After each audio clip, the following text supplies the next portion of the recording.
Dementia currently is the seventh leading cause of death among all diseases.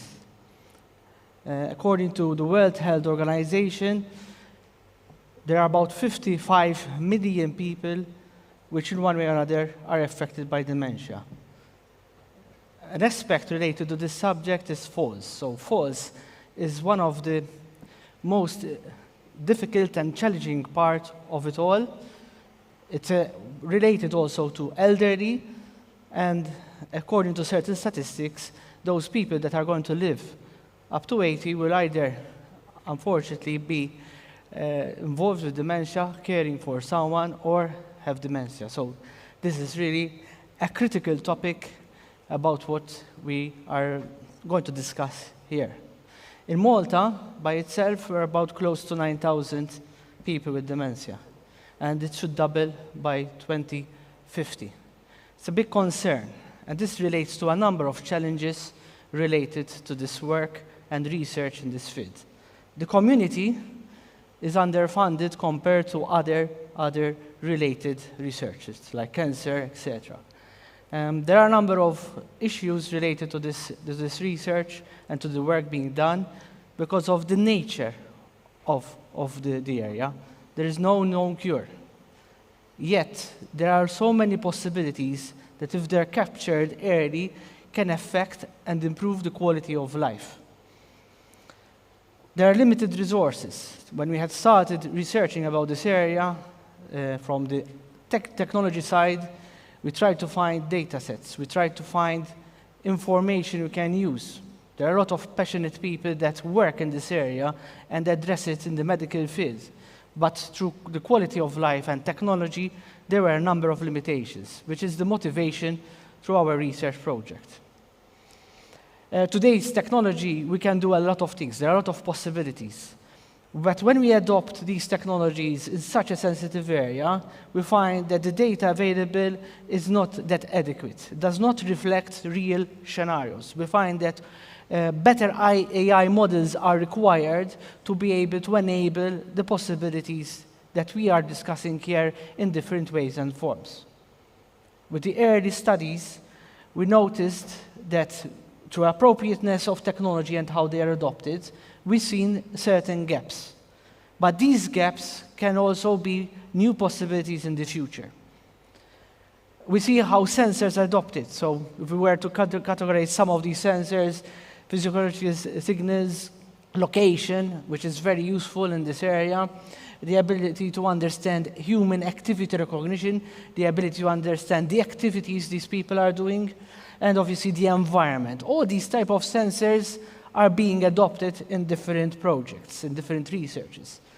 So we took a snapshot, and until October 2021, we were capturing, through systematic reviews and understanding how these are adopted, the different approaches that are being done in this area, focusing on the elderly, focusing on the techniques that are adopted and how they are being transferred from other areas, and also focusing on the applicability of these solutions.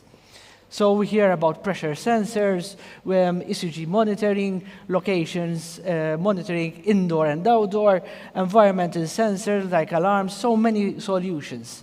But when we were involving professionals, a team of over 47 professionals from various disciplines, including physiotherapists, occupation therapists, a lot of doctors, a lot of people that are working day to day with these people, we realized that these technologies, even when being tested, are not that reliable and not being used to help them. But there is a high percentage of people and professionals that believe that these technologies can be adopted to help them, but they do not know how. So we started this venture in this research lab, which I coordinate. And this venture started with simply spending hours with my students and research team observing people with dementia.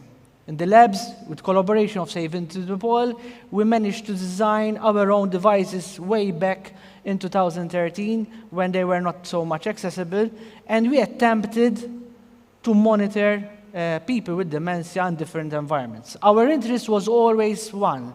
We're not just learning capturing personalized information about the various individuals, but we are interested in understanding the dangers. We're interested to understand when wandering and falling, particularly being one of the main cause and one of the main concerns of the professionals, can be predicted. How can we anticipate that?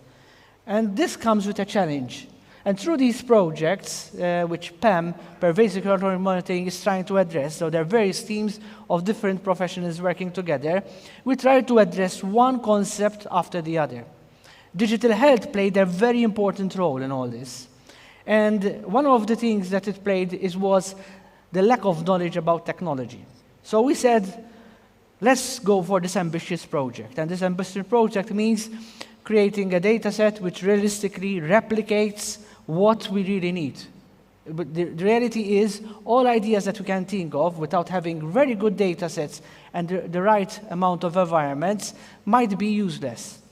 In all the data sets we challenged, which are publicly available, we found so many different opportunities which have been missed. Why? Because data sets tend to be focused on certain areas.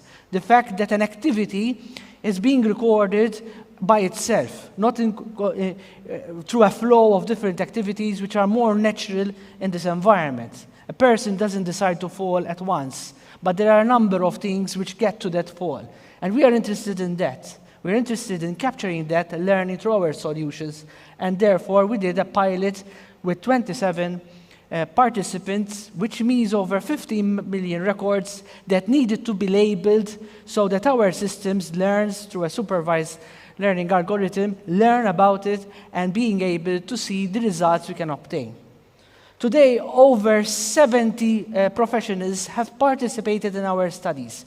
They donated more than 4 hours in our labs, and therefore our ambition was, if they're spending time with us, let's give back knowledge. So these professionals not only dedicated time to be able to create this data set, but in the meantime, we were giving them an experience both on the technology itself as well on the suit that we have using to replicate elderly. Most of the data sets available do not have features or relevant information for the elderly. So the 𝐂𝐤𝐡 suit helps us replicate a number of things elderly actually experience. The way they look at things, the eyesight, narrowing the visual field, the head mobility, joint stiffness, among others, loss of strength, and reduce their skills in being able to do certain movements. So this data set gave us more information compared to data sets which are being used in research. So we needed to also to identify which are the activities. In our labs, we replicated the areas similar to St. Vincent de Paul, where it's a residential home for the elderly, where more than 24 people with dementia are within each ward. So these 2 wards we observed, we involved through focus groups, and identified number of dangers and challenges. All this thanks to different professionals that can see things from different points of view. Our future work will lead us then to a number of initiatives. In our recent study, which we have completed this summer, we focus on edge computing to address the problem of latency and big data that is collected through the sensors. We have also considered how we're going to understand and empower sensors that together allow us understand their situation and activities. Monitoring just through one sensor and one person does not give us a complete picture of the real environment. So different algorithms are being used. Collaborations with different institutes are allowing us to enhance this. This is reflected this week as a concluding slide, because we are getting more than 6 different institutes from all over Europe that in one way or another are working with us to be able to enhance this opportunity that we're offering.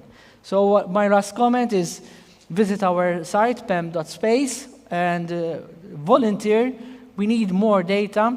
You will feel empathy because you are experiencing how an old person feels. At the same time, we are replicating dementia activities which are going to be very useful, not only for the local environment, but international environment that will make use of our algorithms and our data sets. Thank you.